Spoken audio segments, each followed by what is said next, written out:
Hello guys, வணக்கம். Welcome back to my channel. Video பார்க்குற எல்லாரும் ஹெல்த்தியாகவும் ஹாப்பியாகவும் இருக்கீங்கன்னு நினைக்கிறேன்.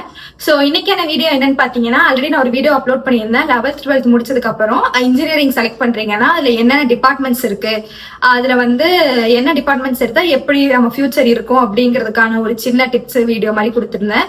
இப்போ அதே மாதிரியே 10th முடிச்சவங்க 11th ஸ்டாண்டர்ட்ல என்ன மாதிரியான குரூப் வந்து பிக் பண்ணலாம், என்னென்ன குரூப்புக்கு என்னென்ன ஸ்கோப் இருக்கு அப்படிங்கறத வந்துட்டு சொல்றேன். நான் வந்து படிக்கிறப்ப என் கூட படிச்சவங்க வேரியஸ் குரூப்ல இருந்து ஃப்ரெண்ட்ஸ் இருப்பாங்கல்ல, அவங்க இப்ப கரண்டா என்ன பண்றாங்க அப்படிங்கறதையும் உங்க கூட ஷேர் பண்ணிக்கிறேன்.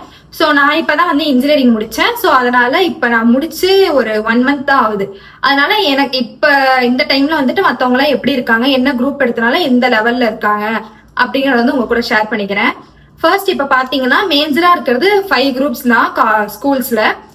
Bio maths biology, pure science, computer science, history commerce, அது பிசினஸ் மேக்ஸ் இருக்கும் சில ஸ்கூல்ஸ்ல. இந்த 5 குரூப் தான் வந்து மேஜரா எல்லா ஸ்கூல்ஸ்லயும் வந்து இருக்கும். நமக்கு வந்து 1 by 1 பார்க்கலாம். இப்ப வந்து மேக்ஸ் பயாலஜி அப்படின்னு பாத்துக்கிட்டீங்கன்னா இதுல ஒரு மித் இருக்கும், நிறைய பேருக்கு இப்ப தெரிஞ்சிருக்கும். நம்ம மேக்ஸ் பயாலஜி எடுத்தோம்னா இப்ப முடிச்சதுக்கு அப்புறமா நம்ம எந்த சைடு வேணா போய்க்கலாம், இன்ஜினியரிங்கும் ஆயிக்கலாம், இது என்னது டாக்டருக்கும் போய்க்கலாம், எது வேணா படிச்சுக்கலாம், நமக்கு ஸ்ட்ரெஸ்ஸே இருக்காது. அதனால இந்த குரூப்பை ஃபர்ஸ்ட் எடுத்துருவோம் அப்படின்னு தோணும். ஆக்சுவலா அது ரொம்ப உண்மைதான். பட் ஆனா நீங்க வந்து ஃபர்ஸ்ட் டிசைட் பண்ணிருங்க என்ன படிக்க போறீங்க அப்படிங்கறத காலேஜ்ல. ஏன்னா அதுக்கு மட்டும் நீங்க படிச்சுட்டு போனீங்கன்னா கரெக்டா இருக்கும். இப்ப நான் வந்து மேக்ஸ் பயாலஜி தான் எடுத்தேன், ஆனா இன்ஜினியரிங் படிச்சேன். மேக்ஸ் பயாலஜி எடுத்துட்டு இன்ஜினியரிங் ஸ்விட்ச் பண்ண முடியும். படிக்கிறப்ப ஃபர்ஸ்ட் ஒரு செமஸ்டர் ரொம்ப கஷ்டமா இருக்கும். ஏன்னா வந்துட்டு அதுல யூஸ் பண்ற கம்ப்யூட்டர் டேர்ம்ஸ்லாம் வந்து 11th 12th பேசிக்ஸ் படிச்சிருப்பாங்க. மேக்ஸ் பயாலஜி எடுத்தவங்களுக்கு அது ஒண்ணுமே புரியாது. ஏன்னா ரொம்ப ஸ்ட்ரகிளா இருந்துச்சு ஃபர்ஸ்ட் செமஸ்டர், ஃபர்ஸ்ட் இயர் ஃபுல்லாவே வச்சுக்கோங்களேன். அதனால நீங்க கம்ப்யூட்டர் சயின்ஸ் இன்ஜினியரிங் தான் எடுக்க போறீங்க, இல்ல இன்ஜினியரிங்ல வேற ஏதாவது டிபார்ட்மெண்ட் எடுக்க போறீங்க அப்படின்னா நீங்க வந்து கம்ப்யூட்டர் சயின்ஸே வந்து படிச்சுட்டு போகலாம். மேக்ஸ் பயாலஜி தேவையில்லாம எடுத்து அதை நிறைய படிச்சுட்டு சம்மந்தமே இல்லாம இன்ஜினியரிங் எடுக்கிறதுக்கு நீங்க கம்ப்யூட்டர் சயின்ஸ் எடுத்துட்டு இன்ஜினியரிங் படிச்சுக்கலாம். அதே மாதிரி இப்ப ஆர்ட்ஸுமே இருக்கு நிறைய, பிஎஸ்சி கம்ப்யூட்டர் சயின்ஸ், பிசிஏ அந்த மாதிரி நிறைய இருக்கு. அதுலயுமே நீங்க கம்ப்யூட்டர் ரிலேட்டட் போறீங்க அப்படின்னா நீங்க கம்ப்யூட்டர் சயின்ஸே ஃபர்ஸ்ட் படிச்சுக்கோங்க. தேவையில்லாம பேர்டன் வந்து உங்க தலையில போட்டுட்டு அதுக்கப்புறம் நமக்கு வந்து என்னன்னா போய்க்கலாம் அந்த நம்பிக்கையில நான் எடுத்தேன் அப்படிங்கிற ஒரு டிசிஷன் எடுக்காம கரெக்டா சூஸ் பண்ணிட்டு எடுங்க. மேக்ஸ் பயாலஜி எடுக்கிறீங்க அப்படின்னா ஃபர்ஸ்ட் வந்து டாக்டர் ஆகலாம், இல்ல டாக்டர் ரிலேட்டடா மெடிசன் கோர்ஸ்ல என்னெல்லாம் இருக்கோ அந்த மாதிரி ரிலேட்டடா போகலாம். பாராமெடிக்கல் படிக்கலாம். இந்த மாதிரி நிறைய இருக்கு. நிறைய வந்துட்டு என்னால படிக்க முடியும், எனக்கு மேக்ஸ் நல்லா வரும், எனக்கு மேக்ஸ் பயாலஜி பிடிக்கும் அப்படின்னா அதை எடுத்துக்கோங்க. கம்பேரிட்டிவ்லி கொஞ்சம் டஃப் தான் அந்த குரூப். ஏன்னா இதான் ஃபர்ஸ்ட் குரூப், இது கொஞ்சம் டஃப் தான். 10th இதுக்கு நிறைய மார்க்ஸ் ஸ்கோர் பண்ணணும். அப்பதான் ஒரு ஸ்கூல்லயுமே வந்துட்டு இதுக்கான சீட் கொடுப்பாங்க. சில ஸ்கூல்ல வந்து ரொம்ப ஸ்ட்ரிக்ட், மார்க் கம்மியா தான் கொடுக்கவே மாட்டாங்க, சில ஸ்கூல்ல கொடுத்துருவாங்க அந்த மாதிரி. இப்ப நெக்ஸ்ட் வந்து computer science group. Computer science group நான் சொன்ன மாதிரி தான், இன்ஜினியரிங் போறீங்க இல்ல ஆர்ட்ஸ்ல வந்துட்டு கம்ப்யூட்டர் ரிலேட்டடா அந்த மாதிரி போறீங்க அப்படின்னா மட்டும் இன்ஜினியரிங் எடுங்க. இது கம்ப்யூட்டர் சயின்ஸ்லயே கம்ப்யூட்டர் சயின்ஸ்னு ஒரு குரூப் இருக்கும், கம்ப்யூட்டர் அப்ளிகேஷன் ஒரு குரூப் இருக்கும். அப்ளிகேஷன் தான் நீங்க ஆர்ட்ஸ் தான் எடுத்து படிக்க முடியும். கம்ப்யூட்டர் சயின்ஸ்ல நீங்க இன்ஜினியரிங் சைட் போகலாம். இதுதான் வந்து ரெண்டுத்துக்கு இருக்கிற டிஃபரன்ஸ். அப்ளிகேஷன்ஸ், கம்ப்யூட்டர் அப்ளிகேஷன்ஸும் ஹிஸ்டரி காமர்ஸும் வந்துட்டு மியூச்சுவலா வரும்.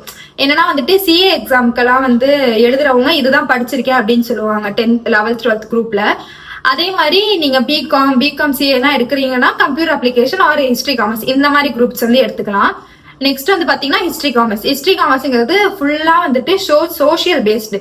நீங்க 10th படிச்ச சோசியல் தான் கொஞ்சம் சோசியல் இருக்க ஹிஸ்டரி எல்லாம் வந்துட்டு பெருசா படிப்பீங்க. அதுக்கப்புறம் வந்துட்டு காமர்ஸ் வந்துட்டு எனக்கு அதை பத்தி பெருசா ஐடியா கிடையாது. ஆர்ட்ஸ் ரிலேட்டடா போறவங்க இந்த மாதிரி எடுத்துப்பாங்க. நீங்க 3 year கோர்ஸ் தான் படிக்க போறீங்க, 4 year ப்ரொஃபஷனல் கோர்ஸ் எல்லாம் படிக்க போறது இல்ல அப்படின்னு முடிவு பண்ணிட்டு ஆர்ட்ஸ்ல எந்த கோர்ஸ்னே தெரியல ஏதாச்சும் ஒன்று படிக்க போறேன் அப்படின்னு நினைச்சீங்கன்னா ஹிஸ்டரி காமர்ஸ் எடுங்க. அது இல்லாம நீங்க கவர்மெண்ட் எக்ஸாம் ட்ரை பண்ண போறோம், அதான் சொன்னே சிஏ எக்ஸாம் அந்த மாதிரிலாம் படிக்கிறீங்க. இல்லைன்னா சில பேர் வந்துட்டு தமிழ் லிட்ரேச்சர், இங்கிலீஷ் லிட்ரேச்சர் எல்லாம் படிக்கிறோம்னு முன்னாடி நினைச்சிருப்பாங்க. அப்படி இருக்கிறவங்க எல்லாம் பயாலஜி எடுத்து கஷ்டப்படுறதுக்கு ஹிஸ்டரி காமர்ஸ் எடுத்துட்டு படிச்சாங்க. ஹிஸ்டரி காமர்ஸ் அவ்வளவு ஈஸியான குரூப்னு சொல்லல. கம்பேரிட்டிவ்லி பயாலஜில வந்துட்டு மேக்ஸ்லாம் இருக்கும், ஹிஸ்டரி காமர்ஸ்ல அந்த பேர்டன்லாம் இல்லாம கொஞ்சம் கம்மியான பேர்டன்ஸ் இருக்கும். சோ நீங்க அவ்வளவு கஷ்டப்பட்டு எடுக்கிறதுக்கு இந்த மாதிரி போயிடலாம். பிசினஸ் மேக்ஸ்மே வந்துட்டு இதான், மேக்ஸ் வேற பிசினஸ் மேக்ஸ் வேற. பயாலஜில இருக்கிற மேக்ஸ் வேற மாதிரி இருக்கும், பிசினஸ் மேக்ஸ் வந்து வேற மாதிரி இருக்கும். பிசினஸ் பண்ற எய்ம்ல இருந்தாலோ இல்ல வந்துட்டு இந்த மாதிரி ப்ரொஃபஷனல் சைடு போற மாதிரி ஐடியா இல்லைனாலும் பிசினஸ் மேக்ஸ் எடுத்துக்கலாம். அதுலயுமே வந்துட்டு பிகாம் சிஏ பண்றவங்க இருக்காங்க, பிகாம் மட்டும் படிக்கிறவங்க இருக்காங்க, கவர்மெண்ட் ஜாப்ஸ்க்கு ட்ரை பண்றவங்க இருக்காங்க. பேர்டன் வந்து கம்மியா இருக்கும். லாஸ்டா இருக்கிற குரூப் லாஸ்ட் குரூப் கிடையாது. என் ஸ்கூல்ல வந்துட்டு 3rd குரூப்பா இருந்துச்சு. பியூர் சயின்ஸ் பயாலஜி ஆல்மோஸ்ட் ஒன்னா தான் இருக்கும். அதுல மேக்ஸ் இருக்கும், அதுல மேக்ஸ் இருக்காது, அவ்வளவுதான் டிஃபரன்ஸ். அதான் நீங்க வந்து இப்ப டாக்டருக்கு தான் படிக்கிறீங்க அப்படின்னா வந்துட்டு பியூர் சயின்ஸ் போயிடலாம். எனக்கு மேக்ஸ் பயாலஜி எதுக்கு இருக்குன்னே புரிய மாட்டேங்குது. இன்ஜினியரிங்னா கம்ப்யூட்டர் சயின்ஸ் இருக்கு, டாக்டர்னா பியூர் சயின்ஸ் இருக்கு, பயோமேக்ஸ் அப்படிங்கிறது எல்லா சைடும் போய்க்கலான்ற ஒரே ஆப்ஷனுக்காக இருக்கா, இல்ல வேற எதுவும் பர்பஸான தெரியல. உங்களுக்கு ஏதாவது தெரிஞ்சுச்சுன்னா மறக்காம வந்து கமெண்ட் பண்ணிட்டு போங்க. இப்போ மேக்ஸ் பயாலஜில வந்துட்டு பயாலஜின்னு ஒரு புக் இருக்கும். அதுல வந்து பாட்னி ஜுவாலஜி ரெண்டுமே வந்துட்டு அட்டாச் ஆயிருக்கும்.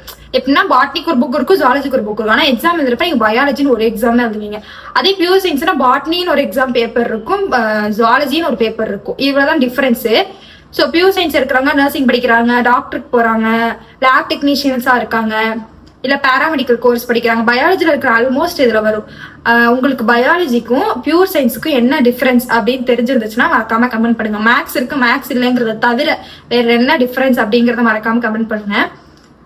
நெக்ஸ்ட் வந்துட்டு அவ்வளவுதான். நான் படிச்ச ஸ்கூல்ல வந்துட்டு இவ்வளவுதான் பேசிக் கோர்ஸ் இருந்துச்சு. இன்னொன்று கம்ப்யூட்டர் காமர்ஸ் இருந்துச்சு. ஆல்மோஸ்ட் ஹிஸ்டரி காமர்ஸ் மாதிரி தான் இருந்துச்சு. ஆனா கம்ப்யூட்டர் இருக்கிறனால அதெல்லாம் வந்து இன்ஜினியரிங் எடுத்துக்க முடியாது. இன்ஜினியரிங்க்கு மேக்ஸ், பிசிக்ஸ், கெமிஸ்ட்ரி எல்லாம் வேணும் கட் ஆஃப் பாக்குறதுக்காக. நான் நெக்ஸ்ட் வீடியோல வந்துட்டு கட் ஆஃப் எப்படி கால்குலேட் பண்றாங்க அப்படிங்கறத சொல்றேன். கட் ஆஃப் கால்குலேஷன் வந்து உங்களுக்கு 10th படிக்கிறவங்களுக்கு இப்போதைக்கு தேவைப்படாது. 12th முடிச்சவங்க காலேஜ் சேர்றவங்களுக்கு தேவைப்படும். கட் ஆஃப் வந்து எந்த மாதிரி கால்குலேட் பண்ணுவாங்க அப்படின்னு. கட் ஆஃப் வச்சுதான் உங்களுக்கு காலேஜ்ல டிபார்ட்மெண்ட் வந்து கொடுப்பாங்க. ஸோ வந்துட்டு நீங்க எடுக்கிற குரூப்பை வந்து ப்ராப்பரா எடுத்துக்கோங்க. இன்ஜினியரிங்கு அப்புறம் டாக்டர் அந்த மாதிரி சைட்லாம் போறீங்கன்னா கட் ஆஃப்ல ரொம்ப ரொம்ப ரொம்ப முக்கியம். அப்படி இல்லாம ஆர்ட்ஸ் சைடு இல்ல வேற ஏதாவது பிளான்ஸ் இல்ல பிசினஸ் பண்ணணும் அப்படின்னு நினைச்சீங்கன்னா அதுக்கேற்ற மாதிரியான குரூப் எடுத்து படிச்சுக்கோங்க. பேர்டனை வந்து 11th வந்து சுமந்துக்காம ஃபர்ஸ்ட் நீங்க ப்ரீ பிளான்டா பண்ணீங்கன்னா உங்களுக்கு கொஞ்சம் ஈஸியா இருக்கும். எனக்கு இதை பத்தி பெருசா சொல்றது தெரியும். ஏன்னா நானே பயாலஜி எடுத்துட்டு கம்ப்யூட்டர் சயின்ஸ் வந்து படிச்சேன். இது என்னது இன்ஜினியரிங்ல வந்து படிச்சேன். நான் என்னோட மைண்ட் செட் என்னன்னா இந்த குரூப் எடுத்தா எங்க வேணா போயிடலாம் அப்படின்னு. ஆனா நான் ஃபர்ஸ்டே முடிவு பண்ணிட்டேன் இன்ஜினியரிங் தான் படிக்கணும்னு. அப்புறம் எதுக்கு நான் அந்நேரத்துல அந்த மாதிரி பண்ணேன்னு எனக்கு தெரியல. அதுவும் இல்லாம நான் இருந்தது வந்து லாக்டவுன் டைம் அப்படிங்கறனால அதுக்கு பெருசா எஃபர்ட் போடல. சரி இப்போ ஃபர்ஸ்ட் குரூப்பே எடுத்துருவோம்னு ஃபர்ஸ்ட் குரூப்பே எடுத்து அதே ஸ்கூல்லயே படிச்சு முடிச்சிட்டேன். அதுக்கப்புறம் அந்த கட் ஆஃப் வச்சுட்டு நான் வந்து இன்ஜினியரிங் ஜாயின் பண்ணிட்டேன். ஹோப் இந்த வீடியோல வந்துட்டு குரூப்ஸ் பத்தி எல்லாத்தையும் ஓரளவு கவர் பண்ணிருப்பேன்னு நினைக்கிறேன். உங்களுக்கு இதுல வேற ஏதாவது டவுட்ஸ் இருந்துச்சுன்னா மறக்காம கமெண்ட் செக்ஷன்ல வந்து சொல்லுங்க. என்னால முடிஞ்ச வரை நான் கிளாரிஃபை பண்றேன். இதே மாதிரி இன்னொரு இன்ட்ரெஸ்டிங்கான வீடியோல நாளைக்கு பார்க்கலாம். அதுவரை டேக் கேர், பாய்.